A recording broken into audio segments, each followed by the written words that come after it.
La vice-présidente du groupe d'opposition. Oui, merci Monsieur le Président. Vous l'avez dit, ce rapport concerne la stratégie nationale de prévention et de lutte contre la pauvreté.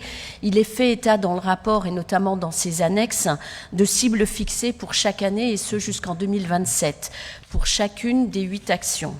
Nous souhaiterions avoir des précisions concernant trois d'entre elles. La première concerne l'action numéro 6, avec le nombre de ménages en termes de transition écologique.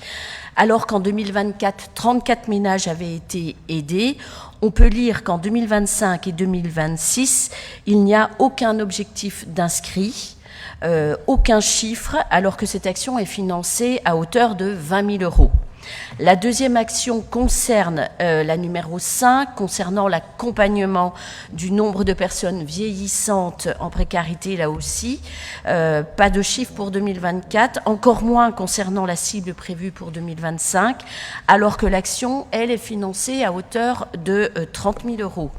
Et puis la dernière action, en l'occurrence la numéro 4, intitulée « Nombre de diagnostics socio-économiques réalisés dans le cadre de la prévention des expulsions ». La cible pour 2025 et 2026 est de 36, alors que le nombre réalisé en 2024 était de 9.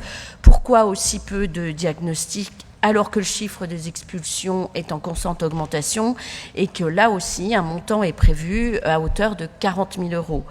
Ainsi, sur les 3 actions que je viens de vous décrire, on a 90 000 euros de crédits à part égale entre l'État et le département.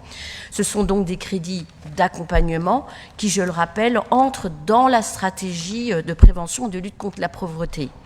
Donc pourquoi aussi peu de personnes accompagnées? Est-ce qu'il y a un manque d'efficacité de ces actions bien identifiées? Est-ce qu'il y a un manque de moyens de personnel pour la mise en œuvre? Est-ce que la cible est-elle bien identifiée? Ou est-ce qu'il y a une fongibilité des crédits entre les actions? Bref, pouvez-vous nous donner de plus amples précisions concernant cette stratégie qui est censée permettre une meilleure articulation des actions locales et une meilleure mise en œuvre des réponses adaptées aux besoins de la population en précarité qui, vous l'avez dit, concerne 62 000 personnes qui vivent en dessous du seuil de pauvreté et 11,5% de la population côte-d'Orienne. Il faut donc que tous les moyens, et notamment financiers, soient utilisés pour ces publics fragiles. Et d'après cette annexe, c'est pas forcément clair. Donc voilà, on vous demande des précisions. Merci. Merci beaucoup.